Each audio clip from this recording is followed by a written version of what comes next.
شروع کرتا ہوں اللہ کے ببرکت نام سے جو نہایت رحم کرنے والا ہے۔ ایک دفعہ حضور پاک صلی اللہ علیہ وآلہ وسلم صحابہ کی محفل میں جلوہ فرما تھے کہ ایک شخص حاضر ہوا اور عرض کرنے لگا، یا رسول اللہ صلی اللہ علیہ وآلہ وسلم، کیا کوئی ایسا مومن بھی ہے جو جہنم میں رہے گا؟ حضور پاک فرمانے لگے، ہاں، ایک ایسا شخص ہے جو جہنم کی گہرائی میں 1000 سال رہے گا اور مسلسل اونچی آواز میں پکارتا رہے گا، یا حنان یا منان۔ ایک دن وہ اس قدر اونچی بلند آواز سے یا حنان یا منان کہے گا کہ حضرت جبرائیل علیہ السلام جہنم کے قریب سے گزرتے ہوئے اسے سن لیں گے۔ حضرت جبرائیل علیہ السلام حیران ہوں گے کہ یہ کیسی عجیب بات ہے کہ کوئی مسلسل یا حنان یا منان پکار رہا ہے۔ حضرت جبرائیل علیہ السلام اللہ کے عرش کے سامنے حاضر ہوں گے اور سر سجدے میں رکھ کر خدا کی تسبیح بیان کریں گے۔ اللہ فرمائے گا، اے جبرائیل سر اٹھاؤ۔ جیسے ہی حضرت جبرائیل سر اٹھائیں گے تو اللہ تعالیٰ فرمائے گا کہ بتاؤ جبرائیل، کیا عجیب دیکھا آج تم نے؟ حضرت جبرائیل عرض کریں گے، اے ہمارے رب، میں نے جہنم سے آتی ہوئی ایک آواز سنی جو کہ گہرے گھڑے سے لگ رہی تھی، کوئی پکار رہا تھا، یا حنان یا منان۔ اللہ فرمائے گا، اے جبرائیل، جہنم کے داروغہ مالک کے پاس جاؤ اور اسے کہو جو بندہ یا حنان یا منان کی صدا لگا رہا ہے اسے جہنم سے نکال کر تمہارے حوالے کر دے اور پھر اسے میرے پاس لے آؤ۔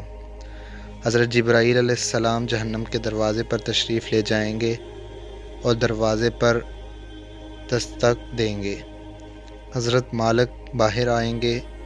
حضرت جبرائیل علیہ السلام انہیں اللہ پاک کا حکم سنائیں گے۔ حکم سن کر حضرت مالک علیہ السلام جہنم کے اندر جائیں گے۔ ہمارے پیارے آقا صلی اللہ علیہ وسلم نے فرمایا، جیسے ماں اپنے بچوں کو پہچانتی ہے، حضرت مالک ایسے جہنم کو پہچانتے ہیں۔ اس کے باوجود آپ یا حنان یا منان کہنے والے شخص کو تلاش نہیں کر پائیں گے۔ باہر تشریف لائیں گے، حضرت جبرائیل علیہ السلام سے عرض کریں گے، اے جبرائیل، جہنم نے گہرا سانس لیا ہے، اس لیے کون سی چیز پتھر ہے، کون سی چیز لوہا ہے اور کون انسان ہے، اس کی پہچان نہیں ہو رہی۔ حضرت جبرائیل علیہ السلام پھر اللہ کی بارگاہ میں سجدہ کریں گے۔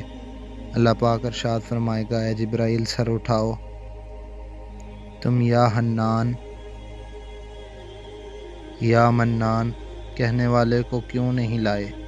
جبرائیل عرض کریں گے، مولا، داروغہ جہنم حضرت مالک نے بھی معذرت کر لی ہے، کہتے ہیں جہنم نے سانس لی ہے، اس کی وجہ سے پتھر، لوہے اور انسانوں کے درمیان کوئی فرق نہیں بچا ہے، تو یہ سبھی جل کر کوئلہ بن چکے ہیں، کسی چیز کی پہچان نہیں ہو پا رہی ہے۔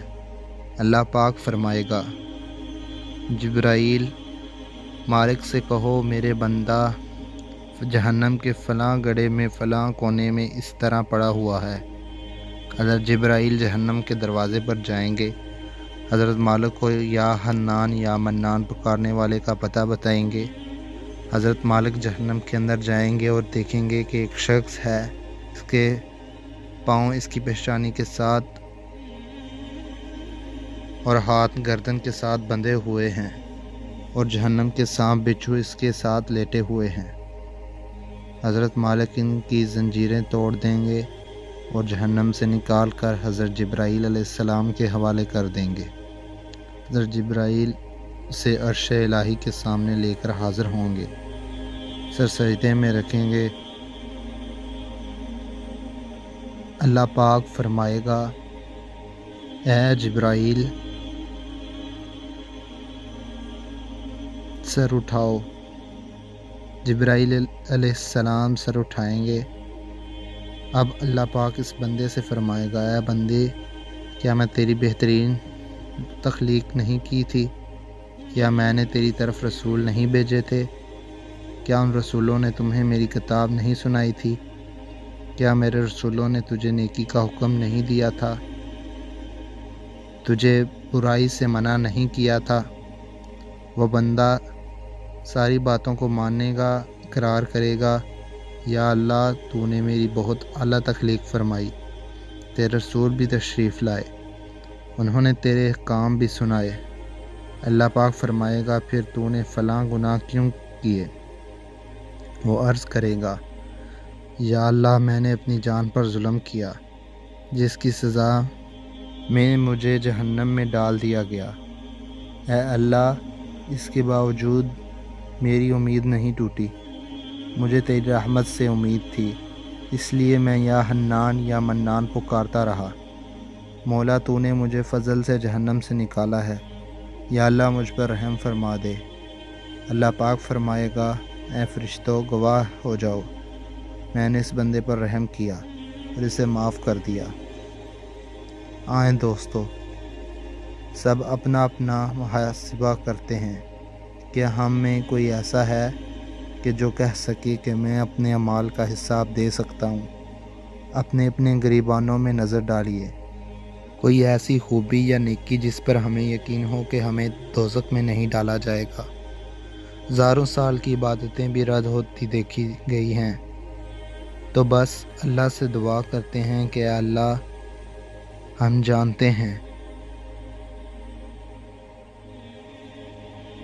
کہ اگر ہمارے اعمال کا سخت حساب لیا گیا تو یقیناً ہم نہیں بچ پائیں گے۔ ہم بے حد گناہ گار ہیں، لیکن اے اللہ پاک ہم تیری رحمت کا سوال کرتے ہیں، ہم سے حساب اپنے عدل و انصاف پر نہ لینا، بلکہ ہم پر اپنی رحمت اور عطا کا سایہ رکھنا۔ اے اللہ پاک ہماری دعا کو مقبول فرما۔